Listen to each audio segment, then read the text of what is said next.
Assalamualaikum warahmatullahi wabarakatuh. Alhamdulillah alladzi bi ni'matihi tatimmu shalihat wa bi ijtima'i fi baitin min buyutihi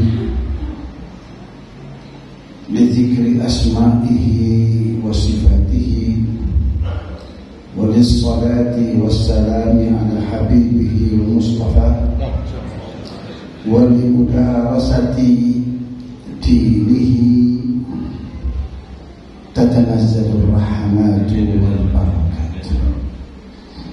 Wassalatu wassalamu ala sayyidina wa habibina wa syafi'ina wa qurrati a'yunina Muhammad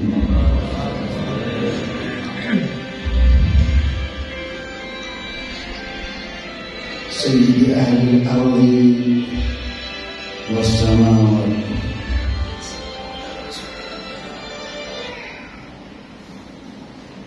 wa ala alihi wa ashabihi sadatil qadat. Nanti kalau telepon lagi bilang aku ngaji. Allahumma shalli wa sallim ala sayyidina wa habibina wa syafi'ina wa qurrati a'yunina Muhammad الفاتح لما أغلق والخاتم لما سبق ناصر الحق بالحق والهادي إلى صراطك المستقيم وعلى آله وصحبه حق قدره ومقداره العظيم. سبحانك لا علم لنا إلا ما علمتنا إنك أنت العليم الحكيم. Rabbi shrah li sadri wa yassir li amri wahlul 'uqdatam min lisani yafqahu qawli wa saddid lisani wahdi qalbi bihaqqi sayyidina maulana Muhammadin wa sahbihi wa sallam. Ma'asyiral hadirin hadirat, para bapak-bapak, para ibu-ibu, bil khusus asatidz yang saat ini telah hadir, yang kesemuanya insyaallah dimuliakan dan diberkahi oleh Allah.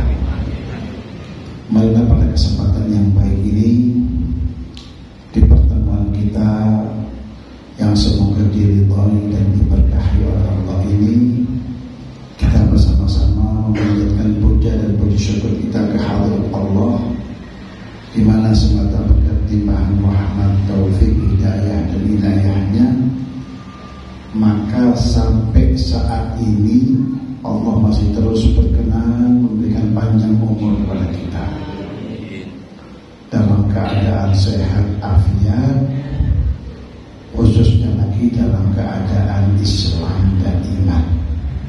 Semoga keislaman kita, keimanan kita akan terus menyertai kita hingga kita tutup usia menghadap Allah Subhanahu wa ta'ala. Karena itulah satu-satunya yang diminta oleh Allah dari diri kita.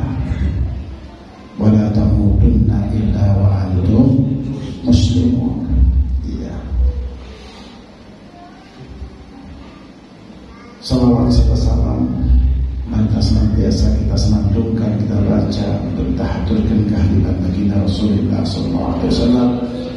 Seraya kita berharap kepada Allah, semoga berkat bacaan sholawat yang kita baca, niscaya Allah Subhanahu wa ta'ala kelak akan memasukkan kita ke dalam golongan orang-orang yang berbahagia, yang kelak akan mendapatkan syafaat Nabi Muhammad sallallahu alaihi wasallam. Amin ya rabbal alamin. Ma'asyiral hadirin hadirat yang dirahmati oleh Allah, alhamdulillah atas taufik Allah, hidayah Allah, kita mengawali aktivitas kita di awal bulan dan di awal tahun ya, dengan satu kegiatan yang insya Allah akan menghadirkan keridhaan Allah Subhanahu wa Ta'ala.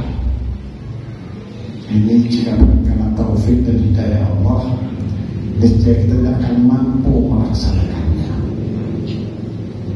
Semua amal ketaatan yang dilakukan oleh seorang hamba, itu yang perlu kita sadari, bahwa itu terjadi karena taufik dan hidayah Allah. Sampai bisa melangkahkan kaki sampai ke tempat ini, sholat berjamaah di masjid ini, kemudian mengikuti rangkaian acara baca roti, baca maulid, dan melakukan hal-hal yang positif adalah semata-mata karena taufik dan hidayah Allah. Mudah-mudahan hidayah Allah ini akan selalu menyertai kehidupan kita dan menuntun langkah kita di dalam menapaki kehidupan ini. Amin ya rabbal alamin.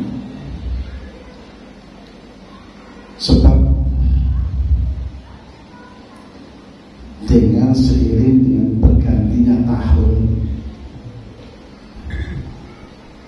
tadi yang sudah disampaikan oleh Ustaz kita,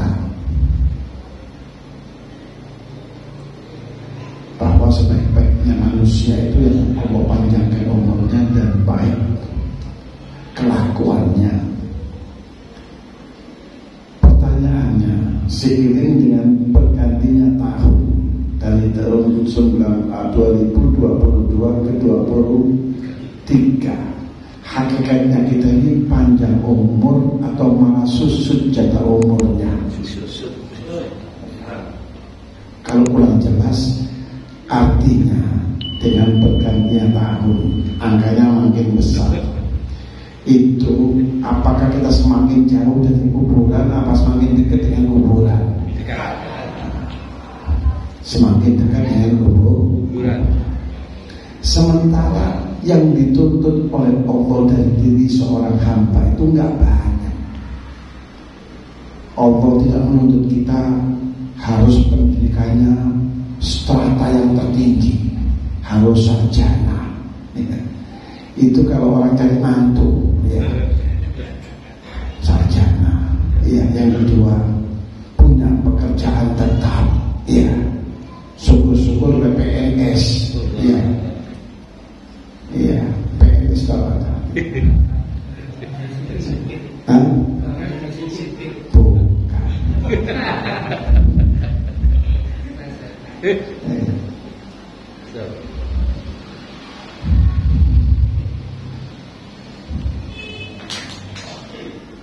Yang dituntut dari diri kita itu gak banyak oleh Allah, ya. Lebih banyak kalau orang cari mantu, opo pekerjaan ini, opo jabatan ini, biro gaji ini, ya. Sementara kalau Allah hanya menuntut dua hal saja, dua hal dari diri manusia.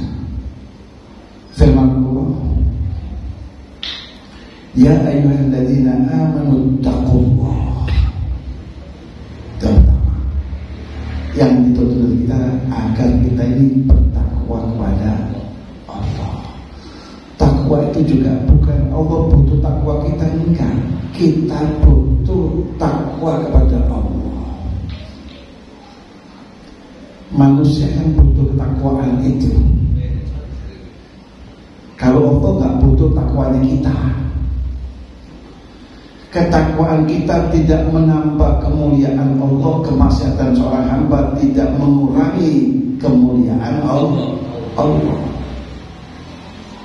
Allah tuntut dari diri kita untuk menghadirkan ketakwaan ini karena kita pada dasarnya butuh akan nilai ketakwaan itu. Itu tampak jelas dari ayat-ayat yang berkaitan dengan ketakwaan. Satu contoh misalnya, Allah berfirman, "Wa man yattaqillaha yaj'al lahu makhrajan wa yarzuqhu min haitsu la yahtasib." Satu contoh misalnya ayat yang sangat populer. Siapapun orangnya laki maupun perempuan yang bertakwa kepada Allah, maka Allah akan jadikan untuknya yaj'allahu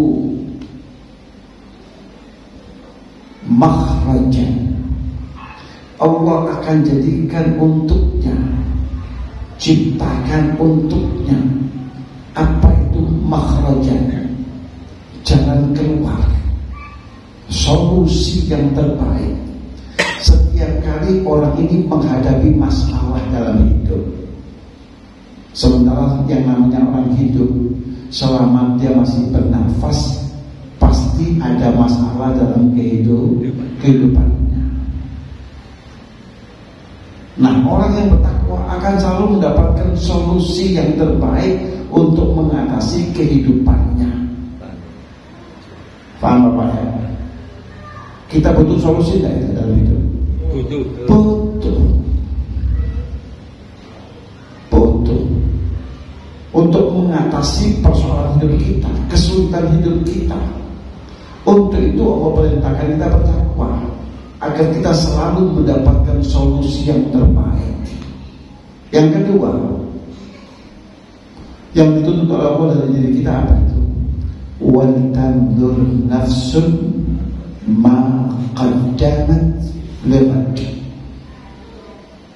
Hendaknya masing-masing jiwa, saya dan sampean semua, itu menelaah, melihat, metani awake dhewe. Ya. Wa tandur nafsun ma qaddamat lighad. Apa yang sudah kita lakukan untuk hari esok itu? Apa yang sudah kita lakukan? Dengan bergantian tahun ini, jatah umur kita makin berkurang. Apa yang sudah kita lakukan untuk hari esok? Hari esok itu apa yang maksud? Hari esok itu adalah yang pertama, sudahkah kita memikirkan tentang kematian kita? Karena kematian itu sebuah keniscayaan, sesuatu yang pasti akan terjadi dan pasti kita akan mengalaminya. Sampai suka, sampai akan mati. Sampai tidak suka, sampai juga akan mati. Kematian yang kita mencoba untuk lari darinya, kematian itu pasti akan menemui kita. Sama. Nah, dalam kehidupan ini kita punya kesempatan untuk menjadikan kematian kita itu adalah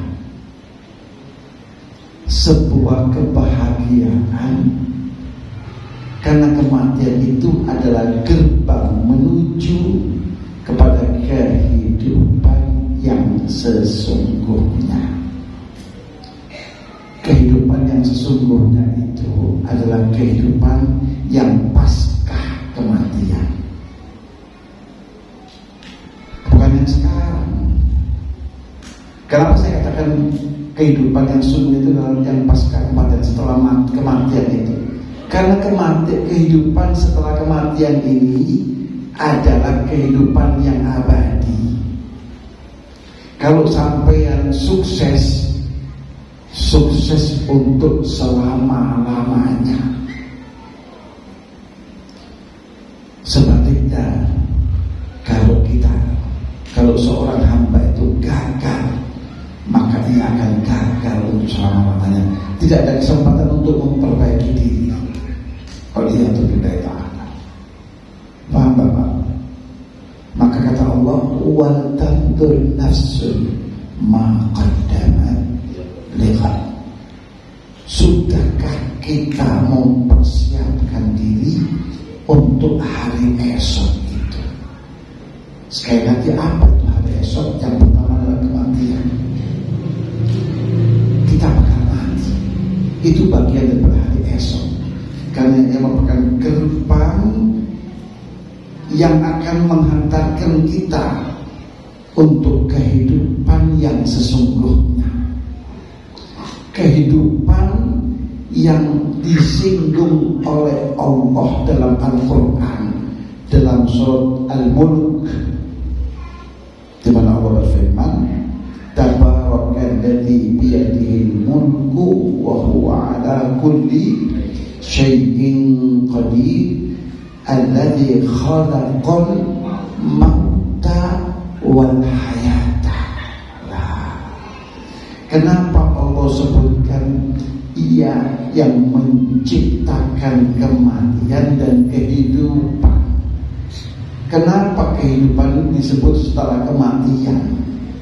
Karena kehidupan yang layak untuk kita perjuangkan itu kehidupan yang pasca kematian, setelah kematian itu yang perlu kita perjuangkan.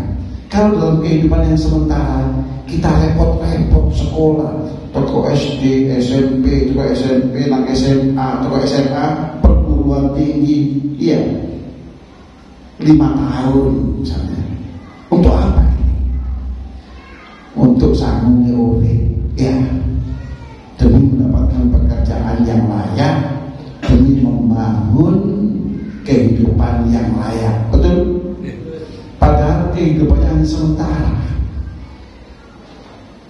Dalam realita kehidupan ini kita menyaksikan ada anak muda yang setelah lulus kuliah berjuang membangun masa depannya, yang banting tulang peras keringat, bangun rumah sudah terbangun, ya, dan niat untuk menikah belum kesampaian sudah mati duluan. Ada nggak yang seperti itu? Hah? Ake, bukan ada. Ake. Pak, lu untuk kehidupan yang sementara kita rela sekolah mulai TK, SD, SMP, SMA, perguruan tinggi, ya, S1, S2, S3, terus ya S4, S5, Scorpio, STR, hanya untuk kehidupan yang sementara. Sementara kita nggak pernah berpikir, maaf kata, sudahkah kita pernah berpikir untuk kehidupan yang abadi? Nggak pernah berpikir. Apa yang sudah kita lakukan untuk kehidupan yang abadi? Yang disebut oleh Allah tadi, alladzi khalaqal mauta wal hayata. Ialah yang menciptakan kematian dan kehidupan. Kenapa Allah sebutkan kematian dulu baru kehidupan? Karena kehidupan yang sekarang ini kehidupan yang sementara. Sementara kehidupan yang setelah kematian itu kehidupan yang sesungguhnya. Paham Pak ya? Paham? Paham tak? Alhamdulillah ya. Orang kedengan agak angel juga pahamnya ini. Kehidupan yang sekarang kehidupan sementara. Sementara kehidupan yang setelah kematian itulah kehidupan yang sesungguhnya.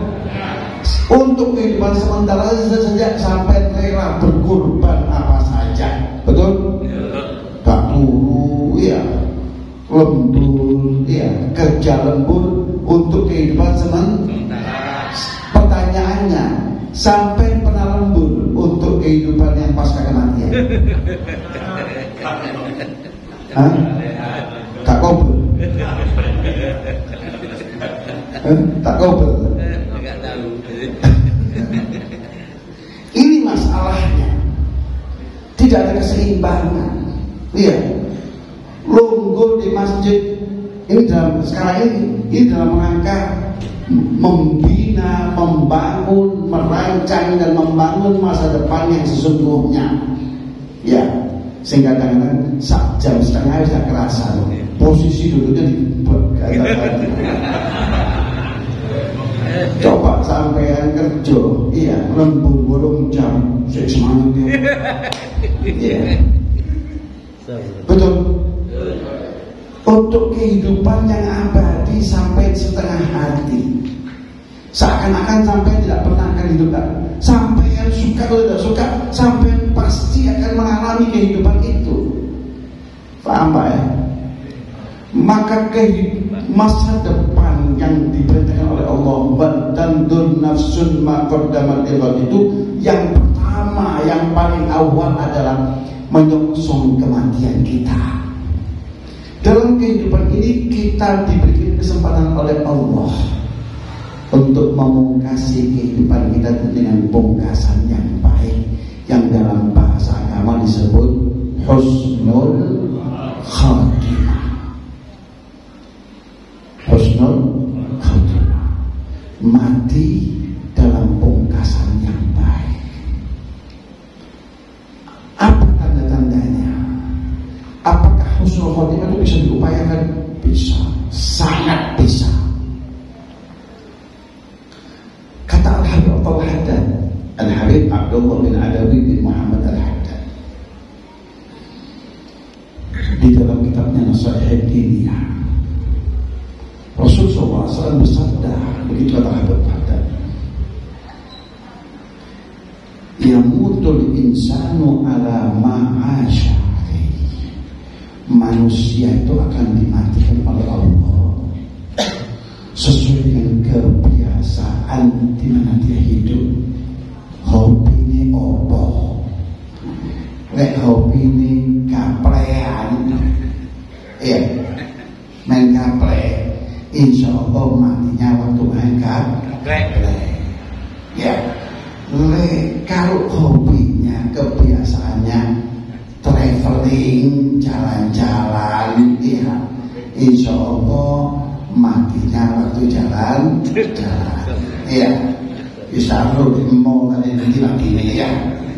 Begitu informasi Rasulullah SAW. Kan tergantung kita sekarang. Begitu kata Muhammad Haddad. Jadi terserah Anda. Kalau Anda ingin mati, saya ingin mati waktu sujud, ya perbanyaklah sujud, kata Habib Haddad. Boleh dibangun hobi sujud kepada Allah. Insya Allah nanti matinya waktu sujud. Kalau sampai ingin mati waktu baca Al-Quran, mulai saat ini kita bina hobi baca Al-Quran. Kalau sampai ingin matinya waktu baca Quran, ya mulai sekarang langganan Quran. Iya, tiap pagi emang kopi kayak direktur dia baca Quran. Insya Allah matinya waktu baca Quran. Begitu informasi Rasulullah SAW. Faham ya? Al-insanu yamutu ala ma'asya alih. Manusia itu akan mati sesuai dengan hobi yang dibangunnya selama ini.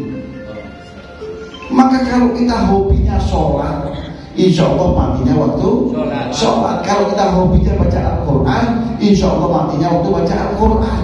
Kalau kita hobinya selawatan, insya Allah matinya waktu selawatan. Nah, kalau matinya waktu selawatan, atau waktu baca Al-Quran, atau waktu sujud kepada Allah, ini sudah jaminan. Gak perlu ditangisi orang seperti ini. Ya, kalau bukan bid'ah, begitu kata para ulama. Kalau bukan bid'ah, iya, peristiwa seperti ini, kematian seperti ini harus kita rayakan. Layaknya merayakan sebuah acara pengantin. Tapi itu suatu yang hal yang bid'ah sayyi'ah, maka akan dilakukan. Kenapa? Ini orang benar-benar menyongsong kebahagiaannya, menyongsong kesuksesannya. Kesuksesan itu diawali dari kematian. Kalau mati husnul khotimah, kedepannya lebih sukses lagi. Paham Pak? Jadi sampean ini untuk menjadi manusia sukses di kehidupan yang sesungguhnya tidak repot. Ya, lebih repot kalau sampean daftar jadi pegawai di pabrik. dites macam-macam, interview, iya. Cuma jadi buruh interview. Ujung-ujungnya jadi buruh. Nah ini untuk menjadi penduduk surga, untuk menjadi calon tetap penduduk surga, yang dibutuhkan hanya dua. Yang diminta dari kita hanya dua. Yang dituntut dari kita hanya dua hal. Apa itu? Takwa dan melakukan muhasabah. Wal tandur nafsun ma qaddamat lighad. Paham ya? Paham ya? Ini yang pertama. Bagaimana kita mengupayakan, itu tugas kita. Tugas kita selama hidup ini untuk apa? Menjadikan kematian kita itu husnul khatimah. Paham ya? Ini sehubungan dengan pergantian tahun, yang itu berarti penyusutan usia kita. Artinya langkah menuju kubur kita makin dekat. Iya, Israel juga posisinya makin dekat. Tidak tahu sisanya berapa. Ada yang tahu? Yang ada jatah usianya berapa? Oh, kalau saya punya kakek itu umurnya 120 tahun. Iya, itu jatahnya kakek sampean. Kayak sampean. Wallahu a'lam. Nggak ada faktor keturunan itu, panjang umur itu. Itu jatah dari Allah. Paham Pak ya? Jatah dari Allah. Yang makan makanan sehat bakal panjang umur, enggak. Sing ngombe obat panjang jiwa pasti panjang umur, enggak juga. Yang rajin makan vitamin dijamin akan panjang umur. Jawabannya tidak. Paham?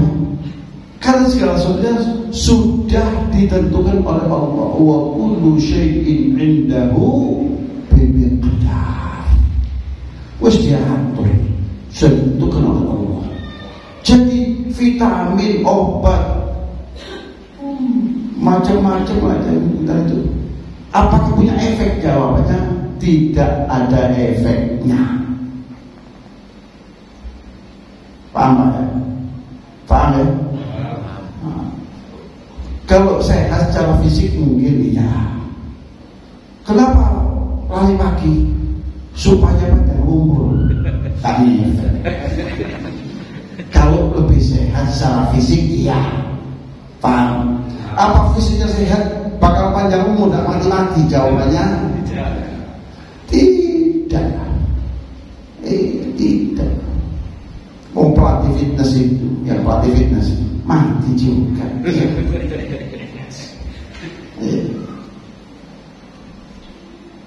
Itu yang pertama, menyongsong kematian kita, mempersiapkan kematian kita sebaik mungkin.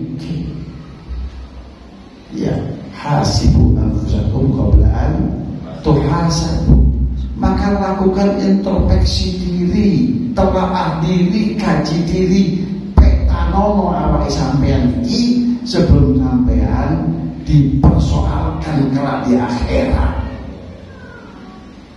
Ya apapun dulu sakit tak, sholat saya sudah baik tak, ibadah saya sudah khusyuk tak, amal saya sudah ikhlas tak, dipetani diri. Apa? Bal insanu ala nafsihi basira. Siapa yang tahu diri kita, kualitas ibadah kita, kualitas hati kita, kualitas keikhlasan kita? Yang tahu hanya diri sendiri, diri kita sendiri. Untuk itu mari kita telaah diri kita. Paham ya? Saya mengatakan begini bukan saya kafir, enggak.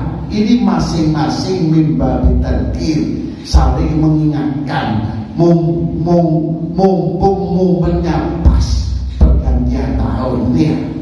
Gara-gara itu sendiri. Mari ya keluar topeng. Iya. Paham? Ini yang pertama. Dan itu husnul khotimah bisa kita upayakan. Saya kasih satu amalan. Amalannya ini bocoran ya. Di antara yang bisa mengantarkan kita pada husnul khotimah itu setelah kita sholat 5 waktu. Assalamualaikum warahmatullahi wabarakatuh. Assalamualaikum warahmatullahi wabarakatuh. Sebelum baca apa-apa, tarik nafas dalam-dalam. Baca Fatihah 1 kali nafas. Bismillahirrahmanirrahim. Alhamdulillahirabbil alamin arrahmanirrahim maliki yaumiddin iyyaka na'budu wa iyyaka nasta'in ihdinas siratal mustaqim siratal ladzina an'amta 'alaihim ghairil maghdubi 'alaihim waladdallin. Nafas. Ini kata ulama akan mewariskan husnul khatimah. Apa hubungannya Fatihah dengan satu tarikan nafas dengan husnul khatimah? Ya, saya tanya sampai tentang hubungannya itu dibahas sampai jam luru bengi dan tak selesai, Pak. Ya, sampai pakai mentahani aja sudah. Ya, tak usah apa hubungannya, apa relevansinya, apa kaitannya. Kalau sudah siap jam 2 malam pulangnya, ayolah betani. Ya, tidak pakai mentahnya. Setelah sholat salam belum baca apa-apa, baca Fatihah 1 kali nafas. Pak Ustadz, saya ini punya sesek. Gak kuat Ustadz, jadi ladela ya, diupayakanlah ya. Selebihnya Allah Maha tahu ya. Kalau 2 kali nafas ya Allah, kan hobinya nyang-nyang. Sampai Fatihah dinyang juga. Iya. Tambah ya. Siap diamalkan ya. Fatihah 1 kali nafas sebelum baca apa? Insya Allah ini akan mewariskan husnul khatimah. Ya, husnul khatimah dan amalan yang ringan saja. Ringan tidak kalau Fatihah sebelum nafas itu? Ya, ini tidak ringan. Sampai jalur surga, yang surga di sampai. Ya, itu yang pertama. Kematian itu. Iya. Dan bisa kita upayakan apa itu husnul khatimah itu. Dan tanda-tandanya itu jelas terlihat secara kasat mata. Secara kasat mata. Rasul mengatakan, "Idza ahabba liqa Allah." Man ahabba liqa Allah, ahabba Allah liqa'ahu. Man ahabba liqa Allah, ahabba Allah liqa'ahu. Siapa orangnya yang menghendaki, menyukai perjumpaannya dengan Allah, Allah juga akan suka perjumpaannya dengan orang itu. Saat sabda Nabi disampaikan, di sana ada Siti Aisyah. Siti Aisyah mengatakan, ya Rasulullah, Siti Aisyah itu mewakili kita ini. Ya Rasulullah, kulluna nakrahul maut. Semua kita ini tidak suka kematian ya Rasulullah. Apa itu berarti kita tidak suka berjumpa dengan Allah? Siapa yang nekat mati malam ini? Pasti gak ada. Iya, dah ada. Iya, saya nekat. Kenapa tidak ada? Banyak faktornya. Yang paling dominan adalah hubud dunia. Yang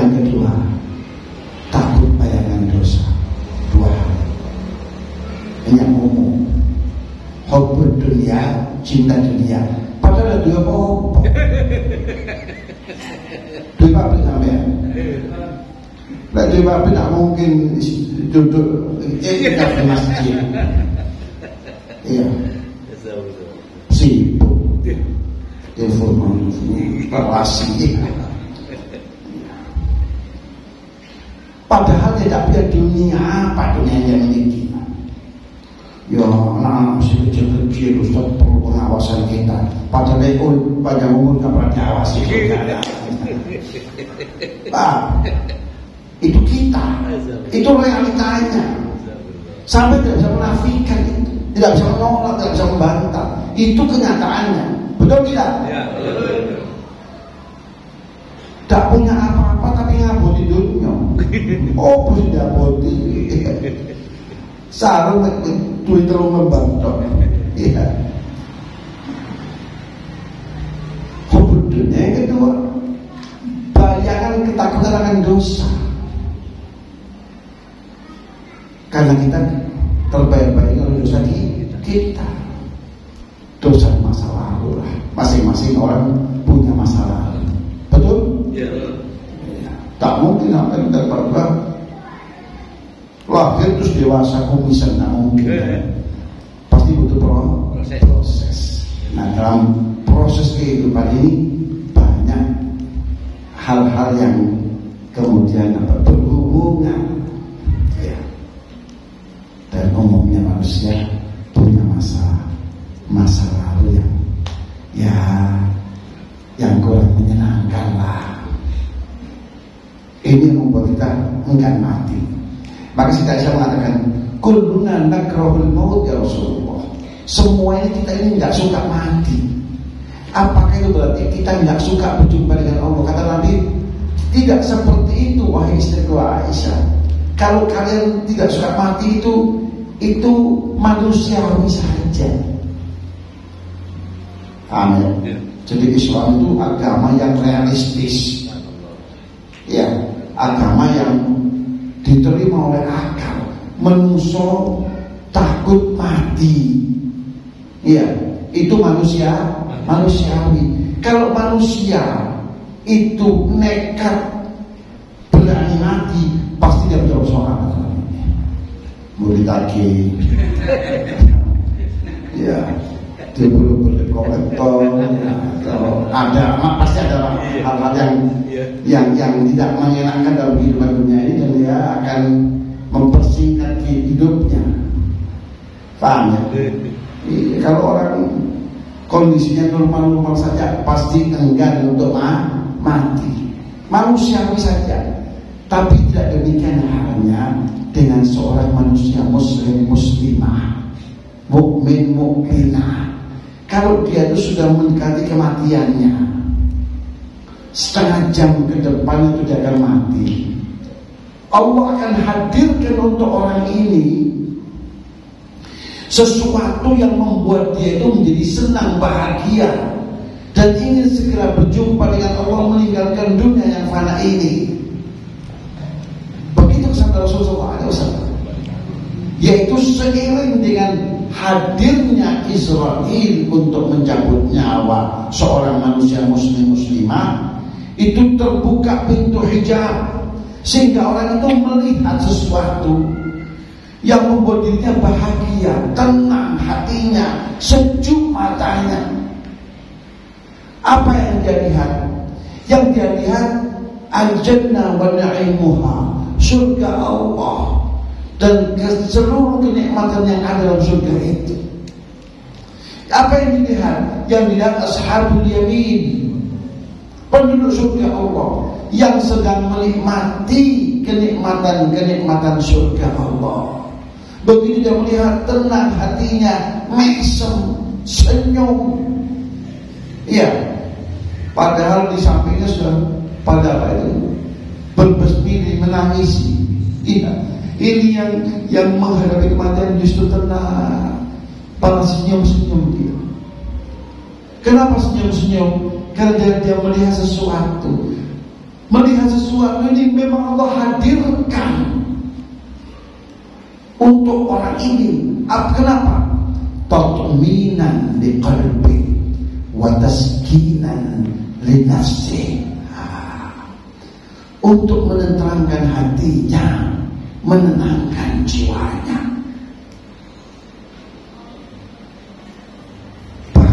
bahkan taswiqan liqa'i rabbi, dalam rangka untuk memicu kerinduan orang tersebut untuk berjumpa dengan Allah.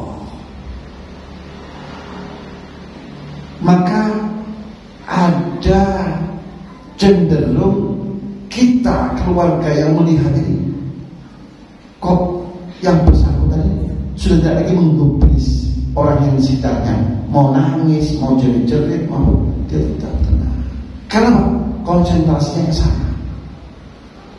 Paham ya? Paham ya? Konsentrasinya ke sana, bahkan merindukan untuk segera berjumpa dengan Allah.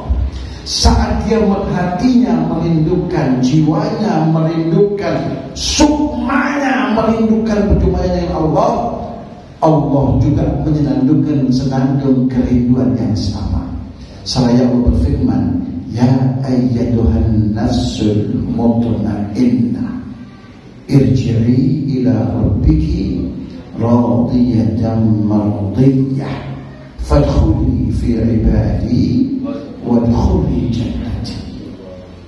Wahai jiwa yang tenang, yang tidak takut meskipun menghadapi kematian, irji'i ila rabbiki, pulanglah engkau ke haribaan Rabbmu, Tuhanmu, dalam keadaan ridho dan diridhai, radiyatan mardiyah fadkhuli fi ibadi, masuklah engkau dalam jajaran hamba-hambaku yang sudah engkau lihat tadi itu video klipnya. Siapa itu ashabul yamin? Ma ashabul yamin fi sidril makhdud wa talhin mamdud wa dhillin mamdud, menikmati kenikmatan fasilitas surga Allah. Begitu melihat, jiwanya segera merindukan berjumpa dengan Allah. Ahabba lika Allah fa ahabballahu liqa'ah. Karena dia mengharapkan berjumpa dengan Allah, Allah juga mengharapkan untuk segera berjumpa dengan hambanya ini.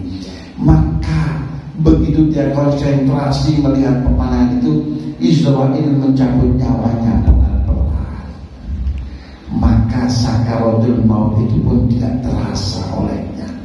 Terbukti dia masih sempat tersenyum, senyum tersungging di bibirnya. Faham ya? Itu tanda bahwa yang bersangkutan telah mengalami husnul khatimah. Faham ya? Sebaliknya dengan orang-orang yang tidak beriman kepada Allah, ya, tidak mempercayai agama Allah, itu Israel akan datang untuk menjemput nyawa orang itu, dan posisinya tepat di atas kepala orang itu. Seraya Israel mengatakan, ayyuhan nafsul khabithah ukhruji, wahai jiwa yang jahat, yang buruk, keluarlah. Keluarlah, dipaksa untuk keluar, sementara dia tidak mau, dia mempertahankan untuk tidak keluar. Kenapa? Karena pada saat yang sama dia melihat wa ashabus shimal ma ashabus shimal fi samumin wa hamim wa dhillin min yahmum. Dia melihat neraka dan neraka yang sedang disiksa oleh Allah. Kecut hatinya, takut, maka dia mempertahankan ruh dan tidak keluar. Sementara dia mengatakan, ayyuhan nafsul khabithah ukhruji, keluar engkau. Maka akan keluar ruh manusia itu.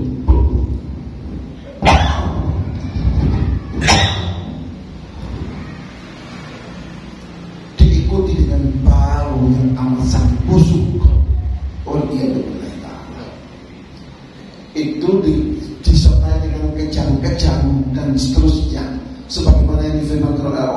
Allah Subhanahu wa taala, kalla idza balagatit taraqiya wa qila man raq wa dhanna annahu firaq wa tafatis saqu bisaq.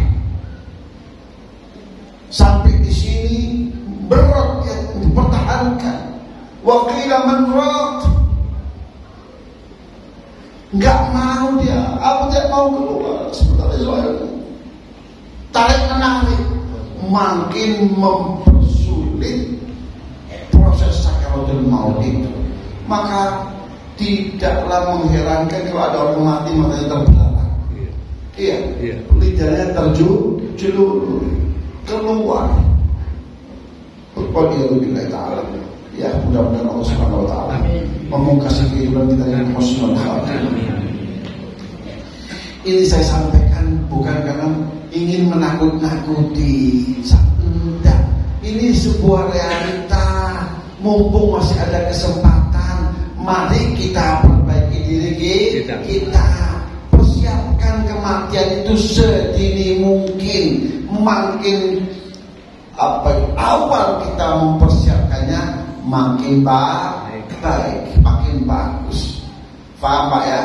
Apalagi orang yang sudah tidak lagi muda, iya, rambut sudah tidak lagi putih, iya, rambutnya sudah mulai memutih, itu sinyal. Bukan berarti yang hitam tenang-tenang. Israel gemes terus. Iya.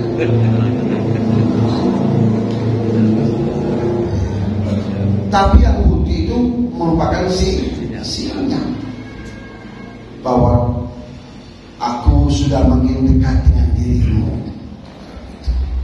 Langkahmu menuju kuburmu makin dekat. Persiapkanlah dirimu sebaik mungkin. Nah, begitu. Yang kedua, yang dimaksud dengan wal tandur nafsun ma qaddamat lighad itu adalah setelah kita mati, apa yang terjadi? Dimandikan kita, dikafankan, disolatkan, dan dikuburkan. Kuburan itu realita. Saya takut kegelapan Ustaz. Sampai takut tetap akan menghuni kuburan.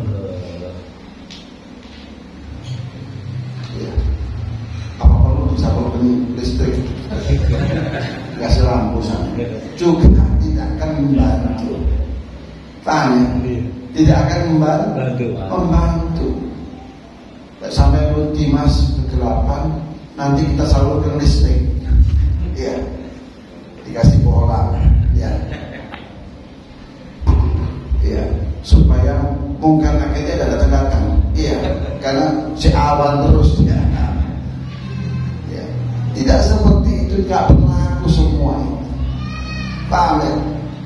Nah, maka kita punya kesempatan untuk menjadikan kubur kita itu tempat yang menyenangkan. Kubur kita itu menjadi raudhah min riyadil jinan, taman daripada taman surga Allah. Itu kesempatan kita dan itu PR kita, itu tugas kehidupan kita. Wa tandur nafsun ma qaddamat lighad. Apa? Membangun rumah masa depan kita itu sebaik mungkin. Nah, kita jadikan kuburan itu rumah masa depan. Ya. Kalau rumah yang masa kini itu paling suwe ditempati, ditinggali oleh kita, paling lama top sudah 100 tahun. Ya, 100 tahun. Kalau sampai hari ini masih umur 100 tahun, ya, jadi barang antik sampai. Ya. Karena kata Nabi, umur umatku 60-70 tahun dan jarang sekali orang yang melampaui umur itu. Jadi umur 100 tahun jarang umat ini. Tapi kita untuk rumah yang hanya 100 tahun tinggal itu kita perbaiki, kita perhatikan kenyamanannya dan keelokannya. Iya.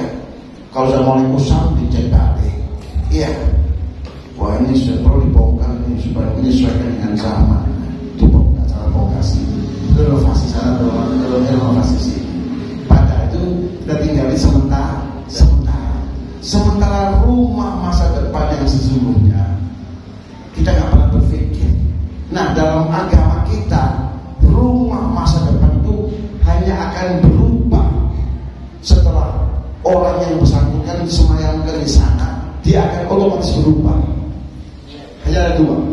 Kalau nggak menjadi liang daripada liang yang neraka, akan menjadi taman daripada taman-taman surga.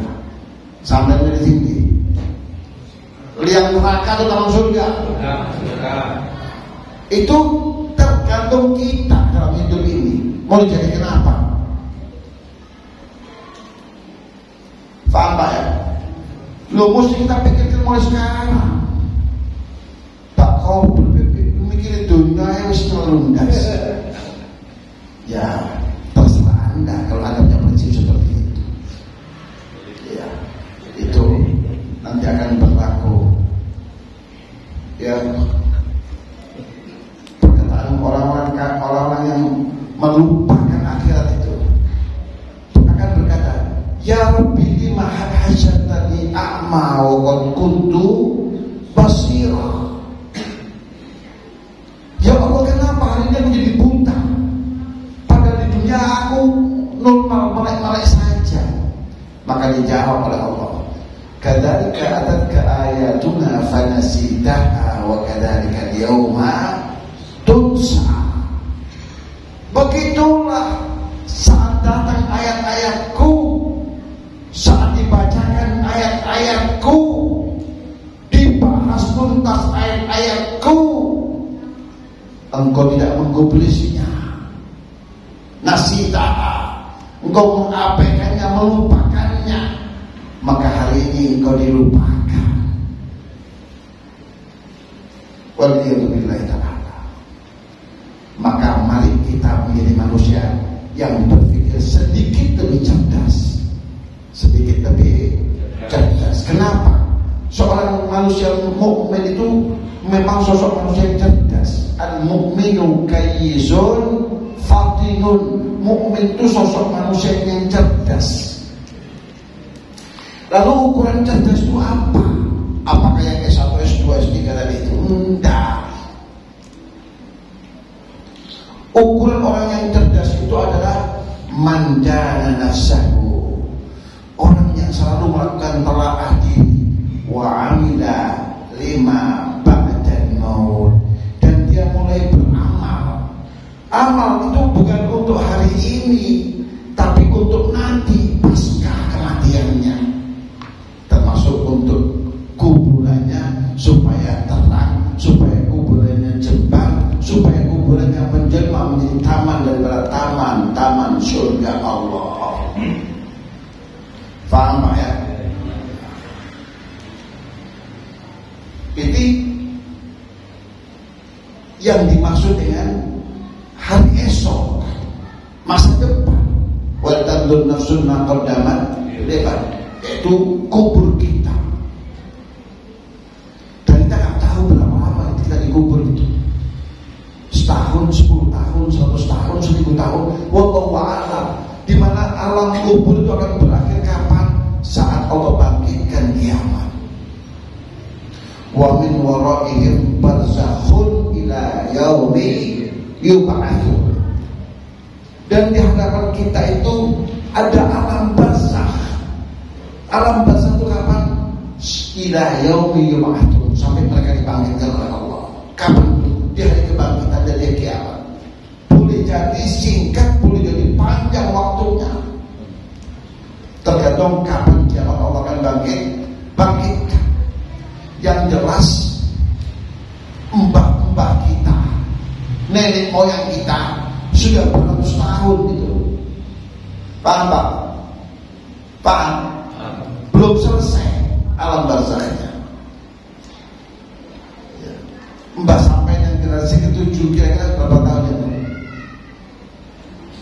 minimal 400 tahun. Betul? 400 tahun. 400 kali 365 kilo Pak. Sampai bawa kalkulator mana? Ada mana bawa kalkulator ya? 365 kali 400 berapa? Ya. Itulah nenek kita, moyang kita di alam barzakh. Sudah selesai? Belum. Nah kalau mereka di dalam nikmat Allah dan itu yang kita harapkan, alangkah beruntungnya mereka. Kenapa kita ziarahi? Karena ziarah ke kubur orang-orang soleh itu merupakan taman daripada taman-taman surga Allah. Taman itu adalah tempat kebaikan, tempat keberkahan. Jadi kenapa kita berdoa di kubur orang-orang soleh? Karena tempat itu tempat yang barokah, tempat yang keramat. Keramat itu tempat kemuliaan. Keramat itu bukan berarti bensinnya, bukan enggak. Karomah itu keramat diambil dari kata karomah. Ada tempat yang mulia karena Allah turunkan rahmatnya, keberkahannya kepada sahibul qabr itu, pemilik usaha itu. Itu maksudnya keramat. Jadi keramat itu tidak identik dengan hal-hal yang klinik, bukan. Salah sampai ya. Aku bilang keramat, akeh cili, bukan keramat akeh cili Pak. Keramat singit, bukan keramat itu. Paham ya? Keramat itu mulia, tempat kemuliaan Allah, tempat rahmat Allah, tempat keberkahan Allah. Doa di situ tempat yang baik, tempat yang barokah. Insya Allah doa kita langsung akan sampai ke hadirat Allah. Itu maksudnya. Kenapa sampai kok doa ziarah kubur dulu, kuburannya misalnya ya Wali Songo siapa? Kenapa? Karena kubur itu tempat-tempat yang barokah, yang bahasa awamnya tempat-tempat keramat. Paham ya? Itu merupakan masa depan yang kedua, dan itu tugas kehidupan kita, menjadikannya bagian dari taman surga Allah. Yang ketiga, kita akan dibangkitkan dari kiamat itu, dari kubur kita itu, untuk mempertanggungjawabkan amal kita selama hidup di dunia ini. Itu diawali ketika kita dibangkitkan itu, kita masing-masing menerima buku catatan amal kita selama hidup. Masing-masing dapat apa itu? Buku catatan harian amalnya selama dia hidup di dunia. Hasil catatan siapa itu? Raqib dan Atid. Tidak ada yang terlewatkan. Jam ini, menit ini, detik ini, sampai dengan perawan super splehoma lengkap. Mungkin manusia tidak tahu, tapi malaikat Raqib dan Atid diberikan kekuasaan oleh Allah untuk memantau itu semua. Dan ada laporannya sampai dia baca, Iqra kitabaka kafa bi nafsika al-yawma 'alaika hasiba. Bocor deris tepat, masih keliru tak? Kita mana? Semuanya tepat. Nah itu kalau kita terima kitab kita itu, buku harian kita itu melalui tangan kanan kita, insya Allah akan bernafas lega. Alhamdulillah. Kenapa? Allah berfirman, "Faman utiya kitabahu biyaminihi fasawfa yuhasabu hisaban yasira." Setelah terima kitabnya dari tangan kanan, selanjutnya hisab. Hisabnya itu yasira. Apa hisabnya yasira? Kata Nabi, al-ardu. Cuma ditayangkan saja filmnya dari mulai akhir balik sampai tatkala dia akan mati. Kita yang mengkalkulasi sendiri.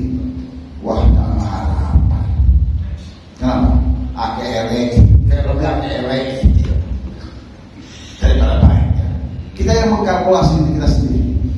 Tapi kemudian ada kejutan, kata Allah, masuklah wahai hambaku ke dalam surgaku semata-mata karena rahmatku. Ini hisaban yasir. Kalau terima buku harian melalui tangan kanan, kita ini tugas kita dalam hidup ini bagaimana caranya supaya memperoleh kitab kita tangan kanan, dan itu ashabul yamin. Paham Pak? Paham ya? Maka diantaranya kalau kita sedang wudu pas tangan kanan kita mencuci tangan kanan itu dibagi dengan doa.